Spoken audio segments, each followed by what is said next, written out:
You want answers? I'm as mad as hell, and I'm not going to take this anymore. You want answers? You have offended my family. I think I'm entitled. You want answers? I want the truth. And you have offended the Shaolin Temple. You can't handle the truth. Surely you can't be serious. I am serious. And don't call me Shirley. Radical Rant. Of course, the news everyone is talking about today and probably for the rest of the weekend is this great news about the memo that has come out from the Department of Justice saying that they will not sue over the state marijuana programs in Washington and Colorado, and by extension, saying that they have new guidelines, 8 new guidelines to determine whether prosecutors in states that have marijuana programs, whether they're recreational or medical, these 8 new guidelines should determine whether or not these prosecutors are going to get involved in prosecuting these state-run medical marijuana operations. And it's great news. I don't mean to diminish what an amazing landmark this is in our marijuana policies in this country, but I'm still skeptical. I remember how excited we all were in 2009 when the Ogden Memo came out. The Ogden Memo, if you don't remember, was the one that said, so long as the state medical marijuana operations were in clear and unambiguous compliance with state law, that wouldn't be a priority for federal prosecution. And yet, we saw all sorts of dispensaries that were in clear and unambiguous compliance with their state law being raided. We saw these raids in Michigan and in Montana and Oregon, Nevada, Washington, and California. So I am still a little bit skeptical as to what the true meaning of this memo will be and as to how much it will protect the marijuana operations in the state. In one case, I can kind of see it as sort of a setup or a trap.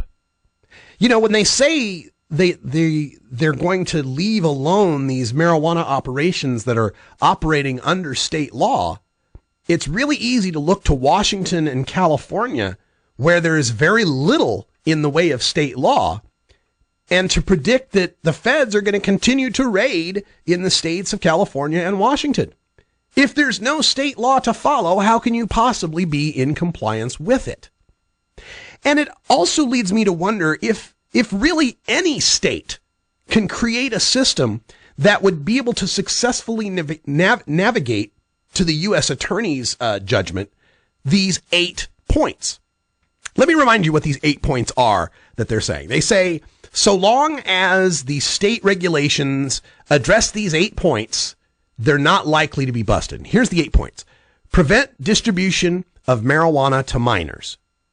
Well, how long is it going to be before, they catch some kid with some weed and they determine that weed came from a state pot store or came from a state medical marijuana dispensary and use that as the excuse to go in with the guns drawn and raid that particular dispensary? We know that no matter how tightly you regulate marijuana, some kid is going to get a hold of some. Now, regulating it and checking these kids for IDs may reduce how many kids get a hold of it, but it's never going to stop them. I mean, alcohol is illegal till age 21, but plenty of kids are able to get someone to buy them some alcohol or are able to find some alcohol or steal it from somewhere. So the Department of Justice isn't saying that if these dispensary systems and laws reduce youth access, they say prevent youth access. And I don't know that prevention is possible. I don't know that it's entirely possible, especially under what these U.S. attorneys who are used to prosecuting, whose jobs are all about busting people, how they're going to react to this. And we have to remember that while Eric Holder and the Department of Justice and the people at the top may feel this way, there are many U.S. attorneys across this country with a great deal of latitude as far as how and when they can prosecute. And they might not like the tone of this memo whatsoever and may seek every little exception they can find to justify their continued prosecutions. Another one of the points is to prevent revenue from the sale of marijuana going to criminal enterprises, gangs, and cartels, which works fine in one of these state-run situations. But again, Washington State, California, will Harborside still be considered a criminal enterprise? They're also asking us to prevent the diversion of marijuana from states where it is legal under state law in some form to other states. It is going to be impossible to prevent the marijuana that is grown in great quantities on the West Coast that ends up selling for $1,000 a pound wholesale. It's going to be impossible to prevent that from heading east where it can get $5,000 a pound. Are we just being set up here by standards that are impossible to live by? We're supposed to prevent state-authorized marijuana activity from being used as a cover or a pretext for other illegal drugs or illegal activity. Well, okay, so some criminal comes in and decides he wants to hide his, sex trafficking or his illegal gambling or his money laundering or his meth dealing under the guise of a medical marijuana shop or under the guise of a recreational pot shop. And our whole system, all the legitimate actors have to suffer because one of these criminals might come in and try to abuse the system. Again, is it going to be possible for us to keep all the bad actors out? They ask us to prevent violence and the use of firearms in the cultivation and distribution of marijuana. And yet, many of these states are setting up security systems so strict and so onerous here that it's going to be hard to reconcile whether or not people are using firearms in addition to all of their other security measures. Preventing drug driving and other adverse public health consequences. We've already seen Project SAM call for the Department of Human Services to fund intense monitoring of the states that have passed marijuana legalization. And you can bet they are ready to jump on any increase in any public health stat as their excuse for shutting down marijuana operations.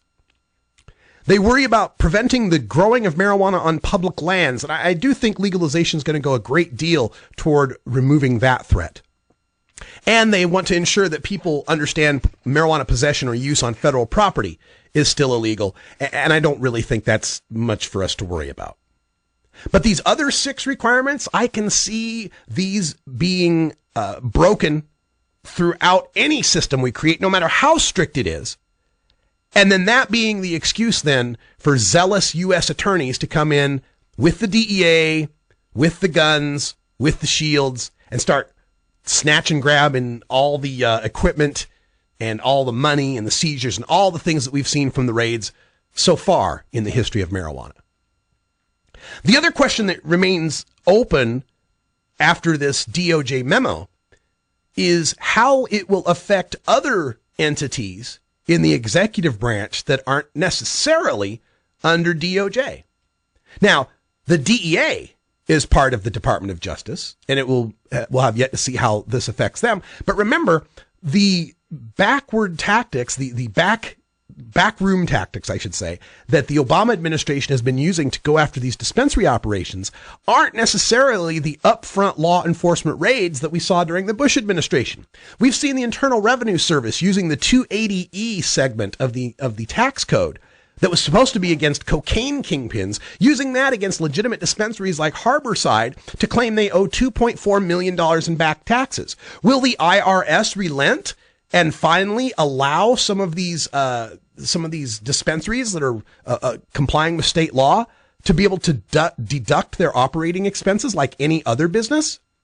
We've seen Bureau of Alcohol, Tobacco, and Firearms restricting the sales of guns to people that are users of marijuana. Will state legal marijuana in Washington and Colorado still prevent someone from getting a federal concealed weapons permit? How about the Treasury Department, which has been counseling banks and credit industries not to work with the medical marijuana businesses? Will they relent thanks to this memo? I think that a lot of these factors, these backroom ways of foiling our marijuana industries, will still require some action from Congress. The Department of Justice and the executive branch can only do so much in calling on their prosecutors, their attorneys, to use discretion to come up with these guidelines. But until the federal law changes, until there are some of these bills that people like Jared Polis and Steve Cohen and Representative Blumenauer have introduced in the House to allow for banking services for these businesses, to allow them to deduct things on their taxes, until some of these laws change, I can see zealous federal prosecutors giving the green light for these other agencies to make it as hard as possible to operate a successful marijuana business, and then use the failures of these underfunded, cash-only businesses to point at and say, see, legalization doesn't work. Make them cash-only, make them so that they can't have any armored car services, and then when they get robbed, say, see, violence and robbery and crime.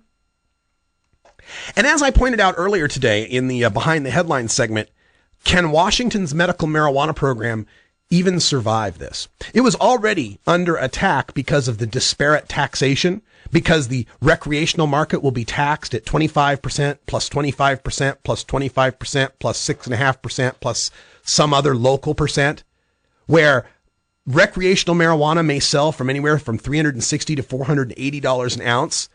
And then alongside that will be an unregulated, untaxed medical system where you can get weed for $150 an ounce. As the U.S. attorneys for Washington State already wrote, that is untenable. That cannot stand.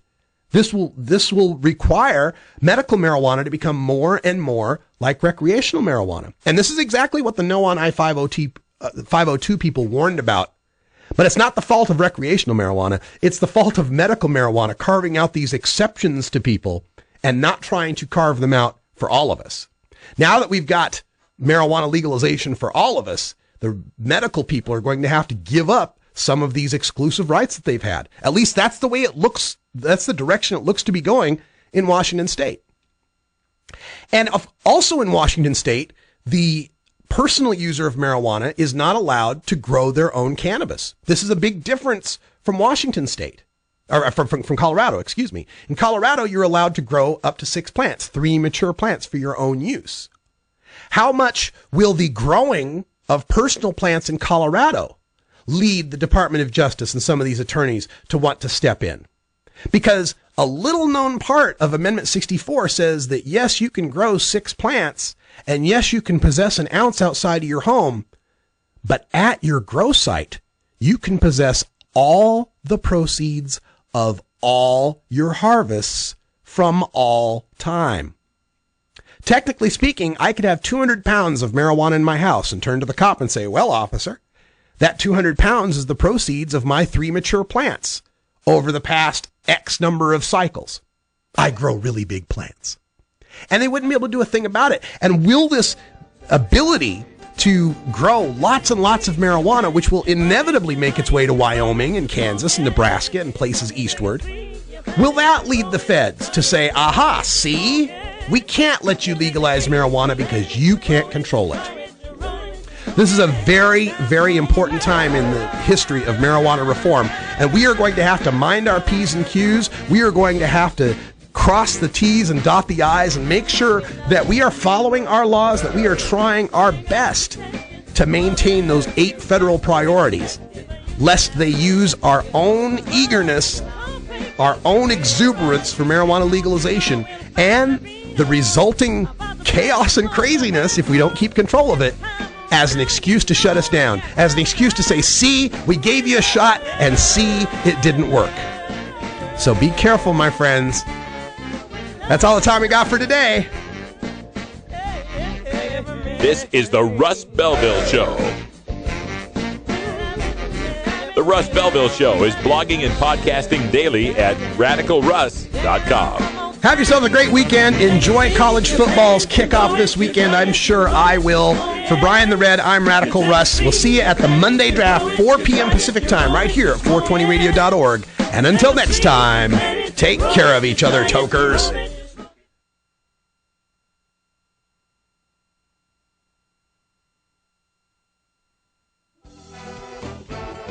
Everywhere you go and